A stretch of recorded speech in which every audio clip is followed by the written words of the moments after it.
Hey everybody, welcome back to Markets for Millennials.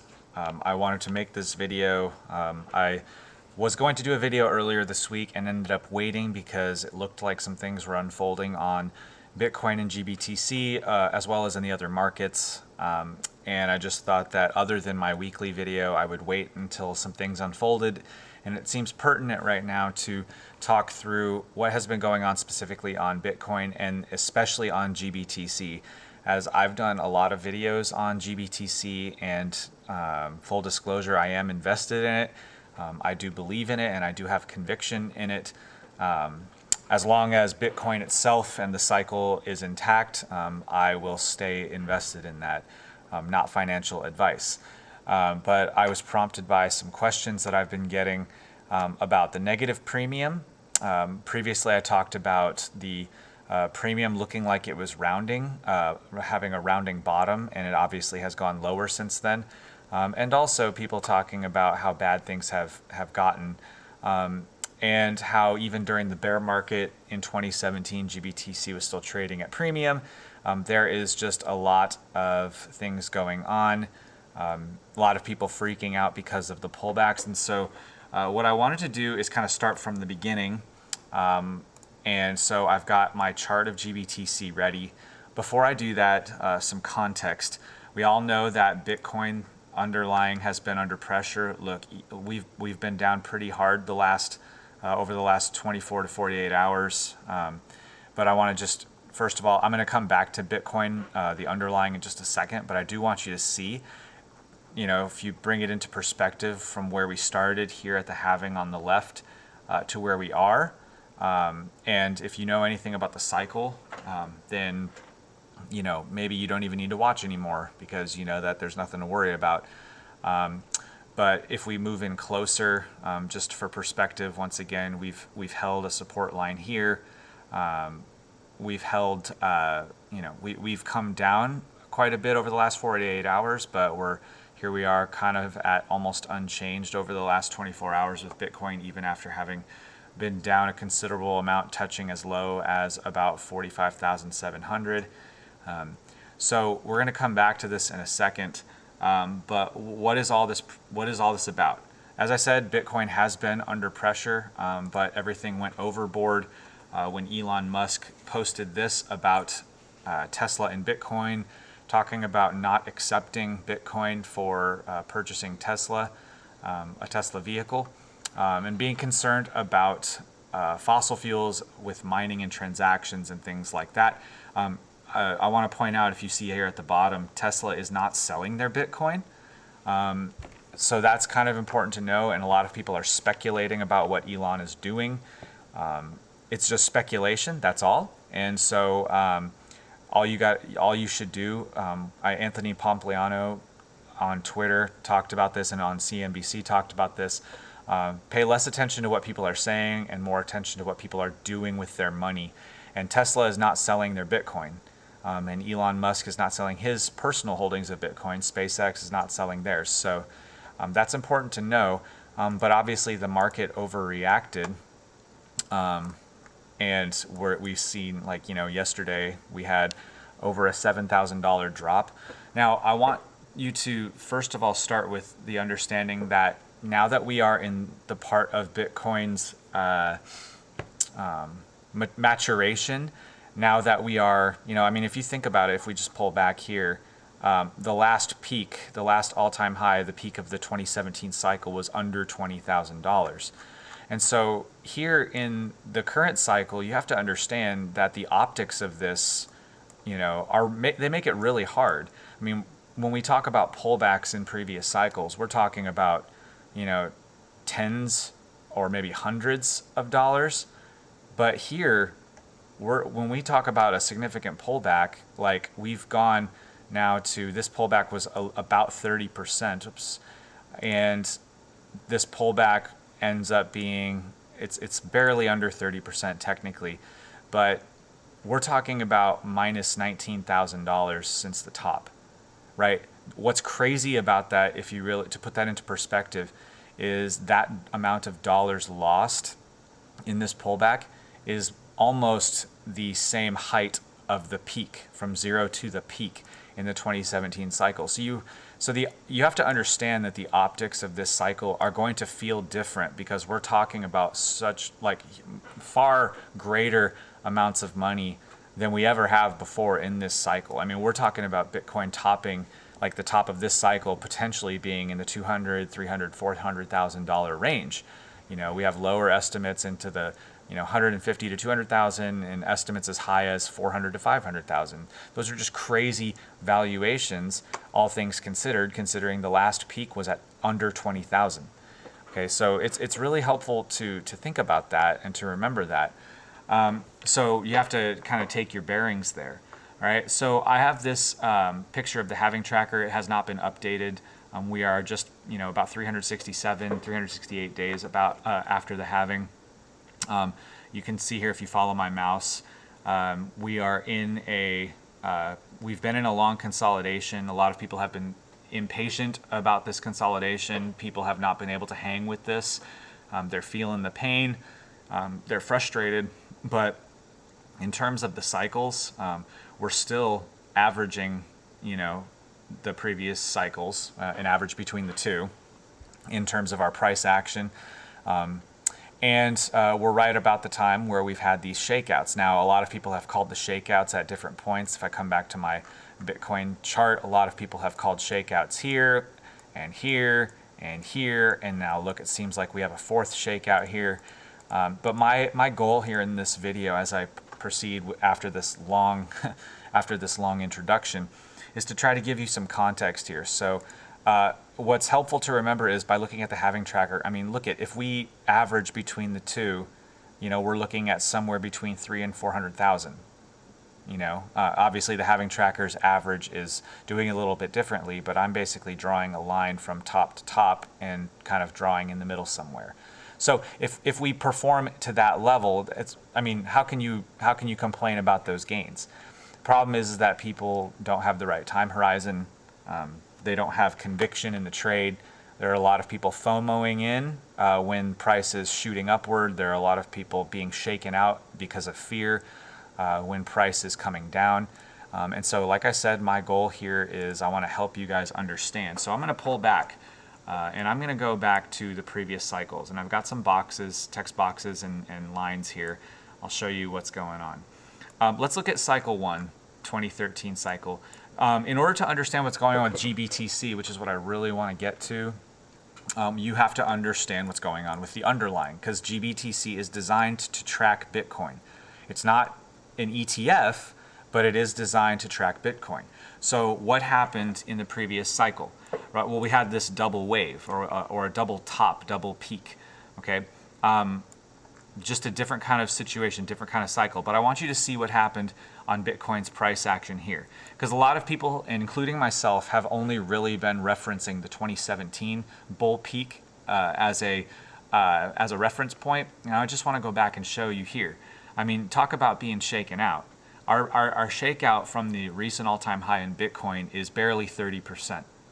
Okay, and from the first peak, we had an 82% drawdown. Which is insane, okay, after that first peak, that first spike. Okay, then we bounced, and this almost kind of looks like, going from the bull market to a bear market here, because we had this huge drop. It wasn't quite 85%, but we did have a huge drop. And then we came back up, and then we ended up having a 63% drop from this peak, this near-term bounce, to around this low. Pardon me there on that. About a 63% drop. Okay, then we started kind of coming up, and then from this little peak here, we had about a 37% drop. Okay, and that's about does it on the. And then we had one more significant drop. And when I say significant drop, I'm talking about something more than 30%. I'm not counting all of the pullbacks that were under 30%. So we've had, even in this cycle, we had a number of places, 1, 2, 3, 4 places where there was a pullback of greater than 10%, but not as much as 30%. Look at this. Even before the peak, we had a 52% drop. This was a one day. The high was to the low of the day was 52% down. That's crazy. It didn't close down that far, but just to show you the price volatility. Now that cycle was a little bit different than in the 2017 bull run cycle. Okay, so I've got again some boxes here.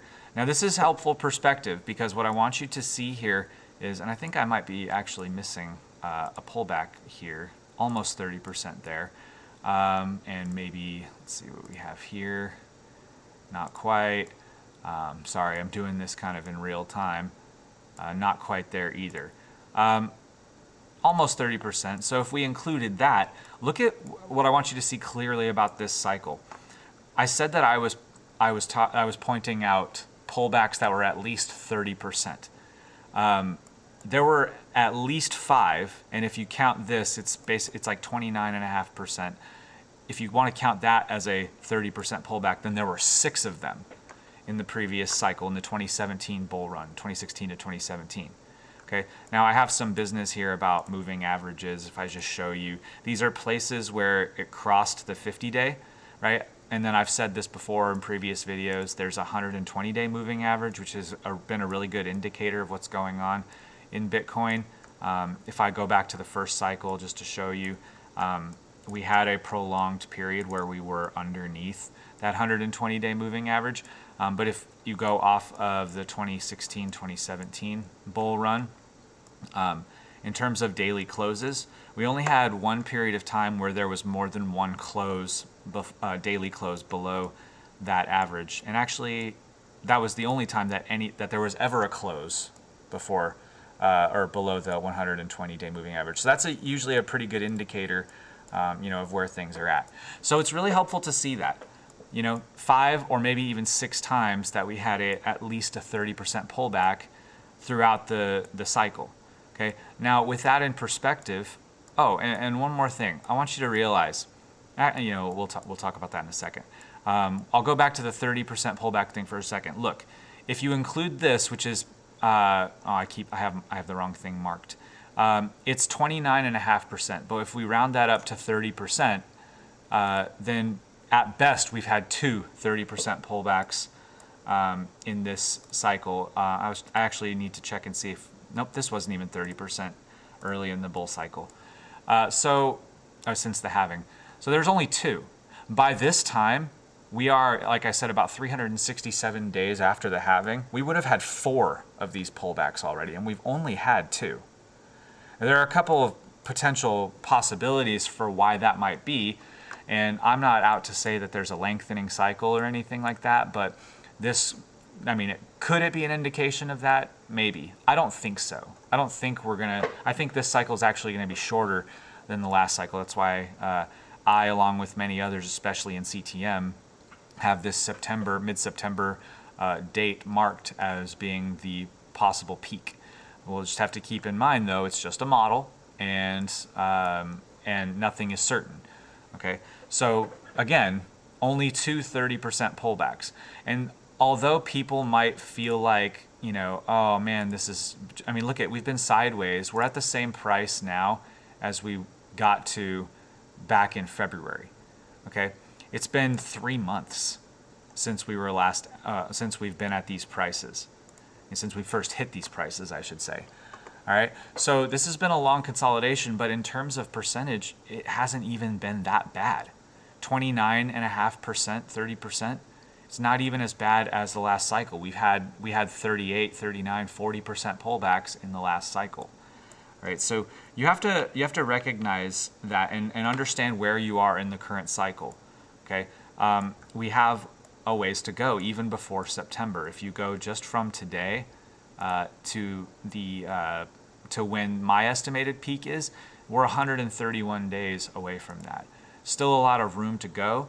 And if you look at the 120-day moving average, we've had 1 close below, and it looks like today we'll have a 2nd close below. I think one indicator, it's not, I'm not taking it as gospel, but one indicator to get on the sidelines would be if we close more than 3 days below the 120-day moving average. But it is still pointed up, and we don't have a cross, even though the 50 is starting to kind of point down. We don't have a cross of these. That's, I think, when also there will be warning flashes going. Okay, so with that in mind, I just, starting with that was really, really, really important, because you need to understand that GBTC tracks Bitcoin. Bitcoin is going to do its thing. And can you imagine in the previous cycle or even in the first cycle? Now, we don't even have, like in 2017 and in 2013, we didn't have the extra data points of knowledge to be able to point out that history could do this. Like, we didn't have 5 or 6 of these 30% plus pullbacks to go off of from a cycle before, back in 2017, right? Can you imagine how these people felt going 34 days into this consolidation from this all-time high at 30? What is this decline? 38.61%, or the next pullback, which was 40.48%. Can you imagine how they felt? Can you imagine the shakeouts? Can you imagine the FUD? Can you imagine how people might have felt with that? Right? So you have to keep that history in mind. All right. Now, let's take some time and let's go to GBTC. All right. So let's look at where we're at here.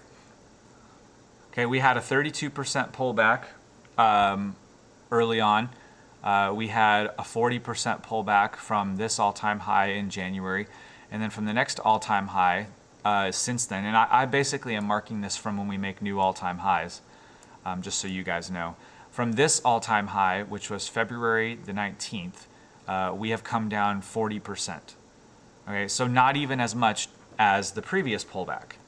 All right, important to know, just like with Bitcoin, you have this 30% pullback that took place, and then this pullback that we've just had is technically even less than that pullback, all right? But again, in GBTC, this pullback has been 40%. Now, for people who are concerned, let's go back and look at GBT's price history from the previous cycle. I did a video on this before, but I think it's pertinent to show you guys the price volatility of GBTC, charting nearer term rises and falls. Look at 48% down from peak to low, peak to trough, 100% from trough to peak, 32% drop. Let's look at just the drops. 31% drop, 54% drop, 55% drop, 29% drop. Okay, so why is this important? Well, you have to recognize that with GBTC, the way it tracks, GBTC underperforms. GBTC underperforms when Bitcoin is consolidating sideways or pulling back, and GBTC outperforms when Bitcoin has sustained moves up to the upside, just like over here. Okay, so basically what I did was I put this green box, and the green box is to mark basically a 30% to a 55% drawdown. And that's kind of what I'm looking at. I think as long as GBTC does not have more than a 55% drop, I think we're still okay on GBTC. And I think that we'll be okay on GBTC because ultimately, as long as we don't go below that, then it means that Bitcoin itself is still doing just fine. So you can't miscorrelate that. Okay, another thing I want to show you from GBTC's previous history, right, and I think I can get rid of these previous ones. Like, I just want to show you, like, look at the length of time. Like, let's see, I'll put the scale right about there. Okay, look at that, and then the next time it retook the all-time high. Like, look how much price, like that's basically a flat line. It's not exactly flat, but it's basically flat. Look how long it stayed down there. Okay, look how deep we went before coming back up.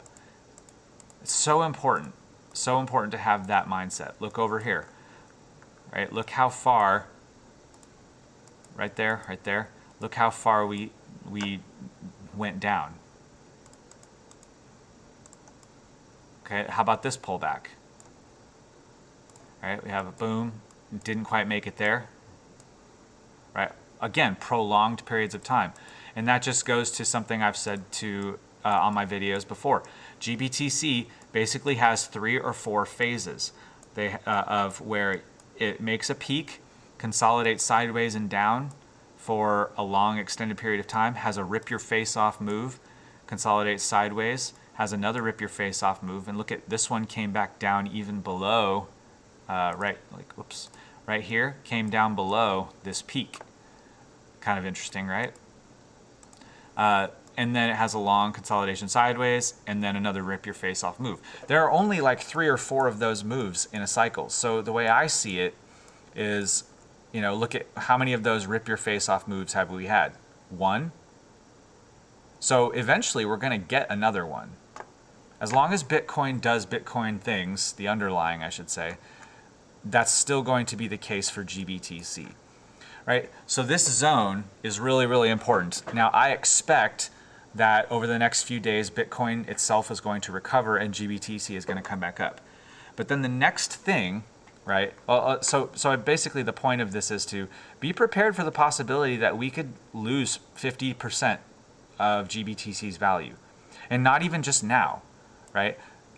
When we come back up on the next move, like let me go back to my adjustments here. I think I'm trying to think here. Where are we here? Yeah, here we go. So these are my projections. If we come up here to this blue box that I set up here, and it can happen fast, by the way. This box goes all the way until the beginning of July. I think that's as late as it will happen. Okay, but when this move gets somewhere up here, we could have a pullback all the way down to this line before, and then consolidate sideways before, whoops. So we could go boom, come all the way down like this before shooting back up to the all-time high peak of the cycle. So you just gotta be prepared for that. Like that's why it's so important to understand what it is that you're investing in. Now to go to the next thing, people look up on Y charts, people look up the GBTC Premium or discount to NAV, and they see it's at negative 20%, and they're like losing their mind. And I've been asked about, okay, well, is the negative 20% premium a problem? And the one thing I would say is, it depends on where you bought it, honestly. What your time horizon is. Because if you bought, as some people did, if they bought around this area at the most recent all-time high, well, then they're disappointed.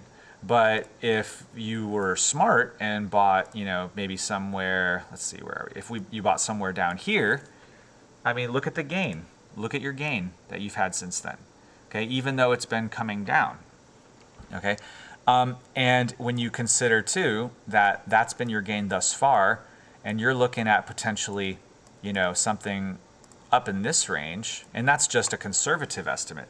I actually think that GBTC could go into the high 200s or into the low 300s. Right? Check my previous videos for that. Okay, if that's the case, then I gotta delete these circles. There we go. If that's the case, well, then it's gravy. If GBTC stays at premium the entire time, but it goes up to $300, are you really complaining? No need to be greedy, honestly. The one thing that you have to take into consideration here, looking at the Grayscale, looking at Grayscale's website, 692 million plus shares outstanding at, what is this? A tenth, a hundredth, a thousandth, at basically 900ths of a thousandth, or 900 thousandths of a, 90 thousandths, I should say, of 9/10,000. I don't even know what I'm saying. But you see the decimal there, right, of Bitcoin per share.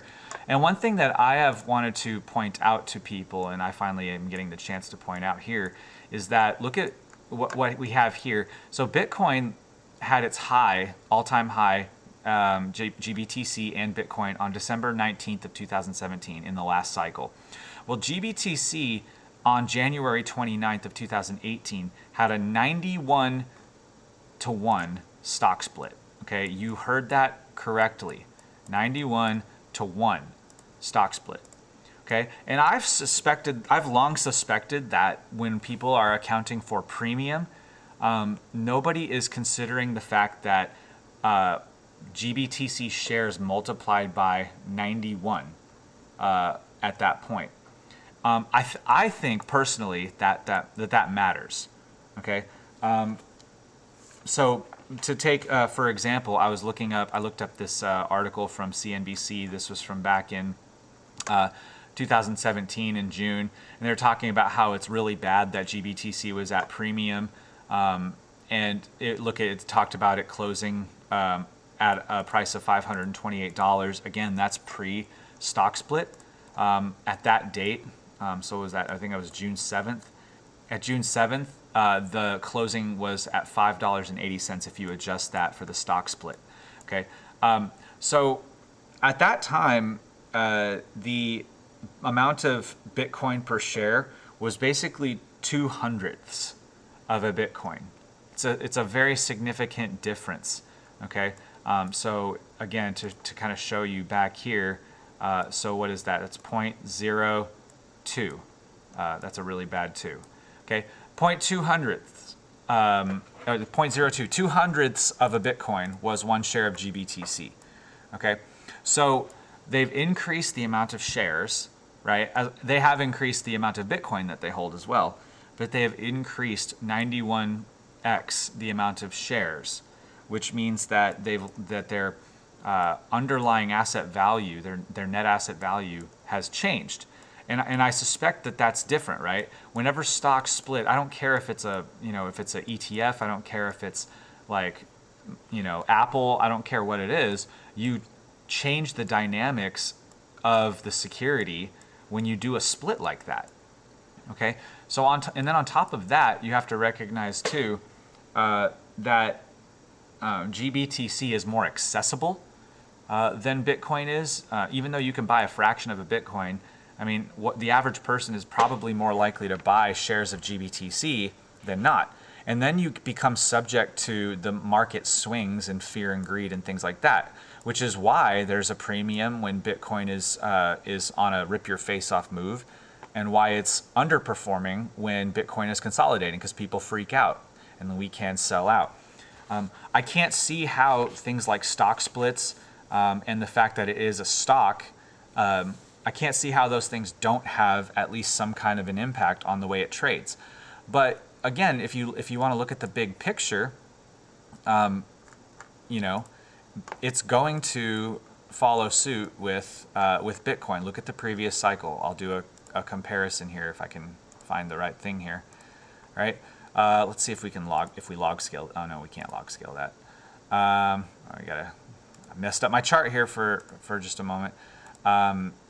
Okay, just look, all right? If we go starting from the halving, all right? Look at these times where GBTC underperforms and then outperforms, and then outperforms, underperforms, and then boom.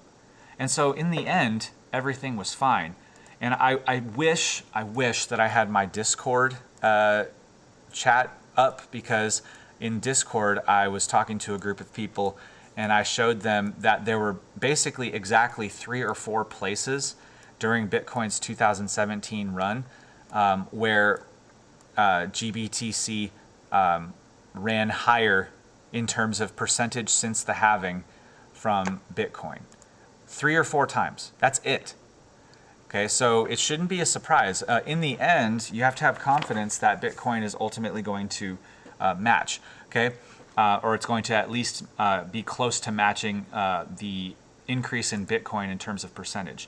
Now, I've done this before, if you look at other Bitcoin funds, OBTC, it's also down, 8.66%.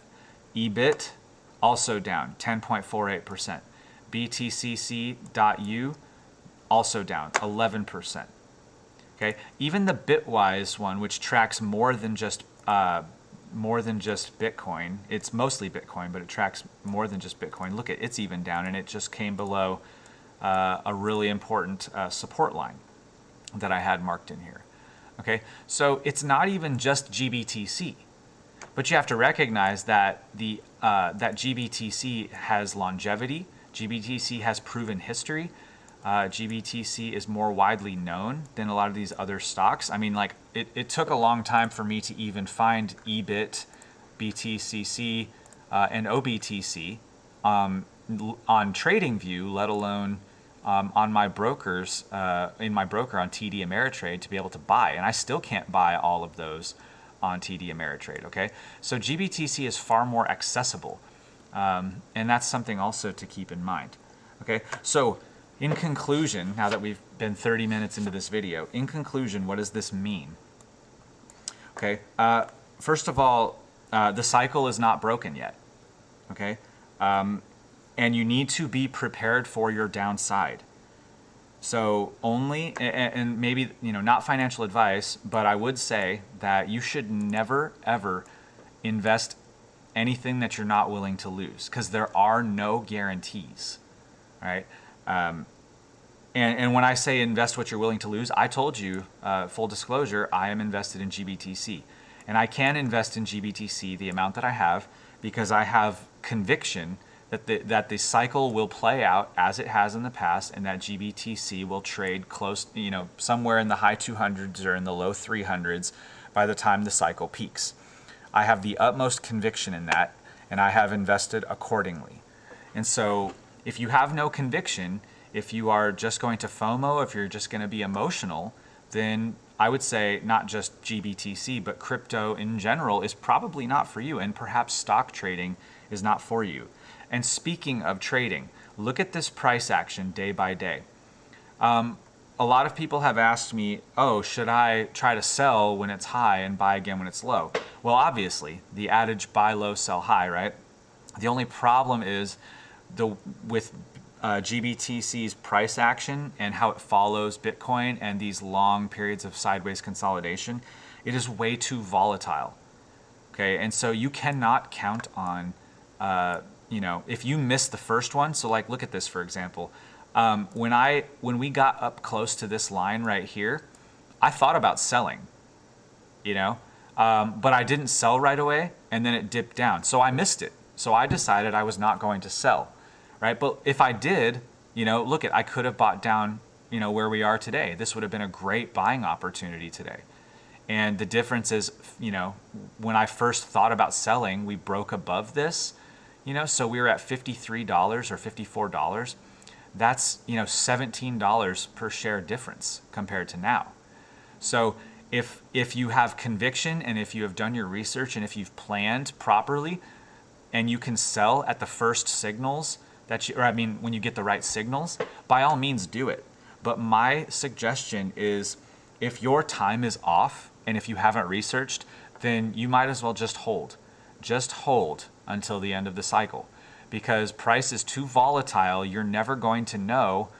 When it's going to be on its way back up or on its way back down, right? So if I have conviction about my research, then if I had sold here, then I'm not even thinking about buying back in for a while. Like, maybe I'll buy here, or maybe I would buy here or here, right? But I'm not expecting Bitcoin to come back, GBTC to come back up until somewhere in this range, because these consolidations take forever. They take, 100 days, 80 to 120 days.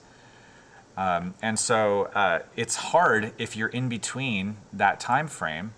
If you are, let me put it this way, if you didn't sell at that first signal, it is very hard to be able to properly buy lower and sell higher in this range. And especially too, if you look at these candles, the opening versus the closing, there are far more red candles than green candles, and that doesn't really have to do with the price dipping, but a lot of times price will come up and then it'll come down. Like, look at, let's see if I can zoom in a little here. Right here, look at these two candles. Look at how it sold down, and then the next day it was high again, and then it came down. You can't predict that. There's no way you could predict that kind of price action. And so if you have not already done your research, if you haven't already picked your levels, or if you have picked your levels and you miss the first, the signals, if you miss the time to sell, you're better off just holding, because otherwise you're going to start letting your emotions get in the way. You're going to start FOMOing into, a price increase. Like, imagine, seeing candle, candle, candle, and then buying again here. and then you see the candle come down, you're like, oh, I'm just going to hold. Candle comes down, you have a couple of red days in a row, and you're like, oh, dang, I'm going to sell there. Well, you just sold it lower than you bought it. And then look, oh, candle up, up, up, up. And you're like, oh, I'm going to buy it again. And then, oh, look what happens. Oh, it's going up. Oh, we came back down. Oh, we're down. Oh, I'm going to sell down here. So you can see how that gets out of hand really, really quickly. So my best advice, my best suggestion is buy and hold, and sell at the cycle top, because you won't regret it. But if you are going to trade, okay, be prepared for the rises and for the falls. Pick your levels, have conviction about what you're doing. And if you miss the signal to sell, then don't sell. Wait until the next one. The market is always going to be there during this cycle, right? So my opinion overall has not changed on GBTC. Like I said, to wrap up, if we get down below here, things will start to change for me. Or if on Bitcoin, if we fall below this box, then that's going to be, for me, the signal that something is wrong, and I'm going to get on the sideline, and I'm going to wait, and I'm going to live to fight another day. All right, hope that's helpful. Hope that can reassure some of you. If you enjoyed this video and you learned something, go ahead and like and share and subscribe. Thanks for watching. Have a great day, and I'll see you guys next time.